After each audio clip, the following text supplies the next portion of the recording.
Hello et salut la compagnie, j'espère que vous allez bien. On se retrouve pour une toute nouvelle vidéo. Qui dit nouvelle vidéo dit nouveau sujet. Et aujourd'hui on va parler de quoi? Comment bien gérer son argent, parce qu'effectivement, effectivement, il y a pas mal de personnes qui peuvent se dire c'est quoi cette question.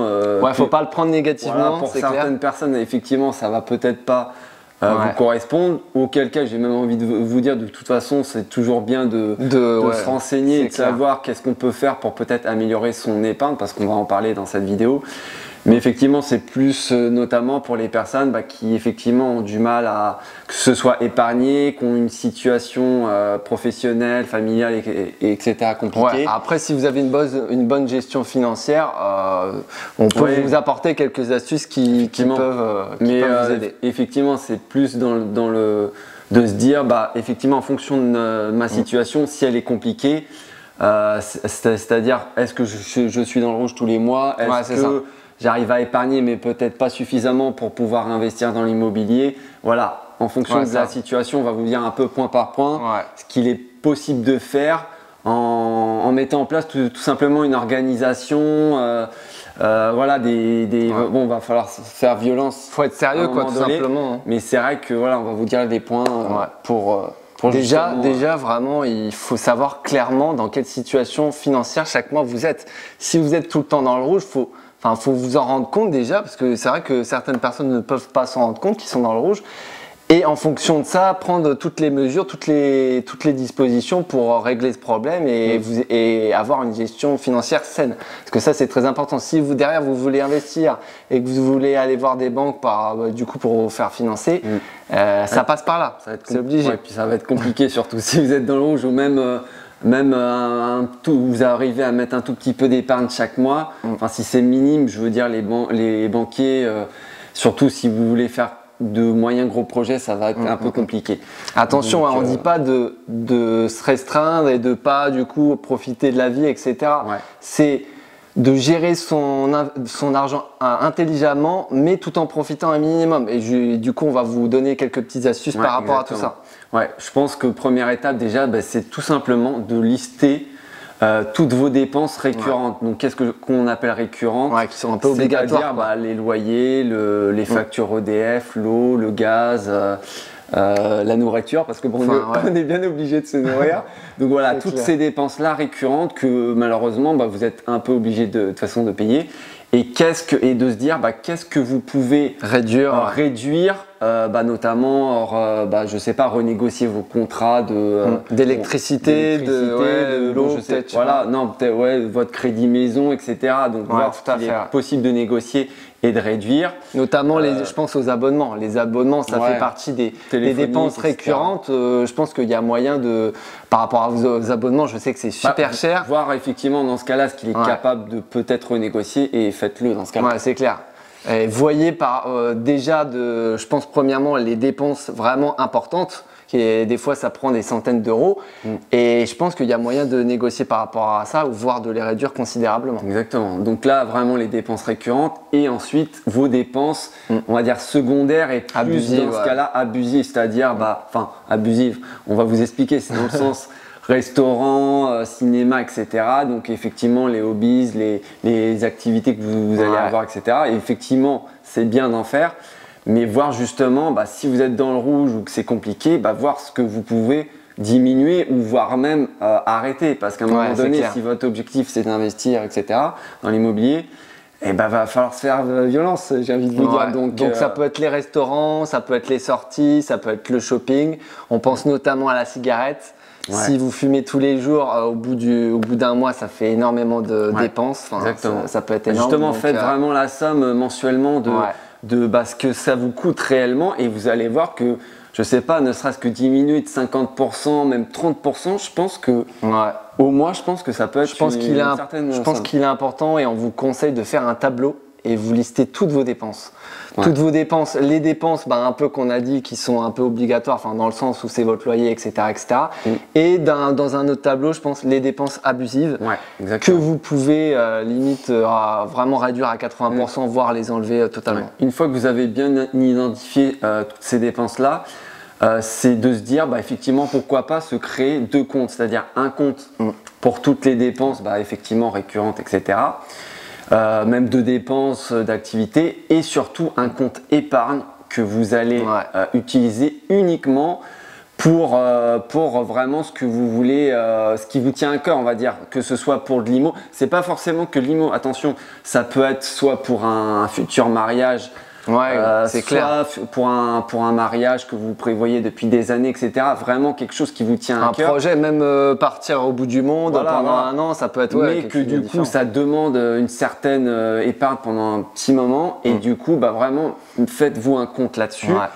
Et le but, c'est de se faire des virements automatiques tous les mois. Je sais pas, que ce soit 200, 300, 400 euros si vous pouvez, tous les mois. Et ça va vous permettre en une année de épargner énormément sans, si vous arrivez à mettre en place ça, sans vraiment vous en rendre compte, on va dire. Ouais, c'est clair.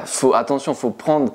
C'est un point très important, je pense, c'est prendre l'habitude de se payer en premier. Et ça, je pense que les gens ont tendance à l'oublier. C'est-à-dire que généralement, vous êtes payé en début de mois, je sais pas, le 5, le 10, et du coup, vous dépensez toutes les dépenses un peu récurrentes, etc., comme on en a parlé. Et au final, vous vous retrouvez le milieu, voire la fin de mois pour certains, avec plus aucun sou, et du coup, vous pouvez plus mettre, je sais pas, 100, 200 euros de côté sur un compte épargne, comme tu l'as très bien dit, et du coup, ce qui permet au bout d'un an d'avoir une somme considérable pour n'importe quel projet. Et ça, c'est très important. Effectivement, on l'a dit au début, c'est plus dans le sens ce que vous arrivez à épargner, et du coup vous contenter de peu. C'est se dire une manière effectivement de vivre un peu, pas au-dessus de ses moyens, mais justement en dessous de ses moyens. Et justement, ça va vous permettre du coup d'investir et d'améliorer votre qualité de vie, que ce soit pour vous ou pour vos enfants, votre famille, etc. Ouais, je pense que c'est très important de se fixer un budget minimum. Et il faut s'y tenir le maximum. Et puis, je dirais que petite astuce, c'est se concentrer sur les choses un peu immatérielles, type expérience, etc. Et vraiment oublier, ou voire limiter grandement tout ce qui est matériel, parce que c'est pas forcément ce qui nous apporte le plus, et ça peut être des sommes mirobolantes. Ça c'est sûr. Ensuite, je pense que pour finir, effectivement, on va vous exposer à un petit principe qu'on a notamment vu, qui peut être pas mal, que vous pouvez utiliser, mais attention, en fonction, vous allez voir, ça peut différer en fonction de certains profils. Donc, c'est un principe, c'est ce qu'on appelle le principe 50-30-20. Donc pourquoi 50-30-20? Tout simplement, donc 50% de vos revenus que vous allez attribuer consacré pour toutes vos dépenses récurrentes, un peu obligatoires. On va dire que c'est vos besoins primaires, quoi. Voilà, tout simplement, le loyer, on le répète, mais nourriture, etc., facture. Ensuite, 30% pour vos envies, vos passions, vos hobbies, le cinéma, vos restaurants, etc. Donc, si vous avez envie d'allouer ce 30%, faites-le. Et surtout, ensuite, 20% d'épargne, que ce soit pour l'IMO, pour du voyage, etc. Si c'est vraiment votre but, vraiment mettez ça en place, c'est important. Ensuite, avec cette règle, c'est de se dire quel est votre profil, parce qu'après ça peut varier. En fonction de votre situation, comme on l'a dit dans pas mal de vidéos, chaque personne est différente, on a tous une situation différente, et si par exemple vous êtes minimaliste, et forcément vous allez pouvoir épargner un peu plus, par exemple 50% de votre budget total, et allouer 10% à vos loisirs et 40% à vos besoins. Si vous êtes bon père de famille, là ça va être un peu plus compliqué. Là vous allez peut-être dépenser votre budget, 70% de votre budget dans vos besoins, peut-être allouer, je sais pas, 20% à vos loisirs, etc. Et puis le reste l'épargner, même si ça reste minime. Tout simplement. Vraiment adapter ça en fonction de votre situation, parce qu'on est tous différents. Il y en a qui vont avoir des enfants à s'occuper, la famille, etc. D'autres qui vont être tout seuls et qui vont pouvoir épargner, et qui vont être très motivés, donc minimalistes, pour pouvoir réinvestir, investir rapidement. Donc voilà, c'est vraiment adapté à chaque situation. Je pense qu'on va finir par quelques astuces à vous donner. Je pense qu'il faut prendre l'habitude de vraiment être sérieux envers l'argent, c'est très important, et d'épargner tous les mois. Et voilà, ça fait partie de la vie, je pense en général, et il faut vraiment s'y tenir. Je pense que notamment si c'est votre but, c'est d'investir dans l'immobilier, dites-vous bien que si vous n'arrivez pas à gérer vos finances, maintenant, ça va être compliqué en immobilier. Vous allez gérer pas mal de sommes d'argent, surtout si vous gérez des immeubles de rapport, c'est notre cas. Et je peux vous dire que entre les loyers des locataires, la taxe foncière, le crédit, les factures d'eau, ça va très vite. Et si vous gérez pas correctement votre argent, c'est vrai que c'est compliqué, on peut vite prendre l'eau. Et du coup, je fais le lien par rapport à ce que tu as dit, c'est très important, petite astuce, que peut-être beaucoup de gens le savent, mais prévoir vraiment un fonds de sécurité. Et vraiment, ça c'est super important. Si jamais il vous arrive un gros coup dur, type vous êtes licencié, etc., vous n'avez plus votre emploi, et il faut que vous ayez un fonds de sécurité pour pallier à ça. Si vous avez des enfants, etc., faut subvenir à leurs besoins. Et il faut pas du coup que votre situation en pâtisse pas à tout le reste, quoi. Exactement. Je pense qu'on a fait le tour. Ouais, si peut-être petite dernière astuce. Éviter tout ce qui est dépenses, vraiment tout ce qui est compulsif, c'est-à-dire shopping, aller au restaurant souvent. Vous pouvez profiter, attention, on ne dit pas le contraire. On l'a dit au tout début de cette vidéo. Faut pas que vous arrêtiez de vivre. C'est important de vivre, c'est bien. Mais il faut vraiment arrêter tout ce qui est achat compulsif, type shopping, etc. Et ça peut vraiment aller vite en dépenses. Ça me fait penser. Faut faire attention. Vraiment, pour finir. C'est se dire qu'est-ce qui est le plaisir immédiat et le plaisir différé. Le plaisir immédiat, c'est ce que mon frère vous a parlé. Et c'est se dire, voilà, ce plaisir immédiat, s'il vous plaît, faites un effort et justement diminuez un peu vos dépenses. Quitte à même arrêter certaines activités ou hobbies, je sais pas, pour un plaisir différé. C'est-à-dire plaisir différé, justement, je me fais violence aujourd'hui. Je mets de côté, j'investis dans l'immobilier pour pouvoir plus profiter par la suite, tout simplement. Donc c'est vraiment une mentalité qu'il faut que vous compreniez que c'est important pour vous et que vous l'assimiliez bien correctement pour pouvoir l'appliquer. Je prends un exemple vraiment typique, c'est le coût des achats en ligne. Ça c'est un truc, tout le monde le fait, type Amazon, etc.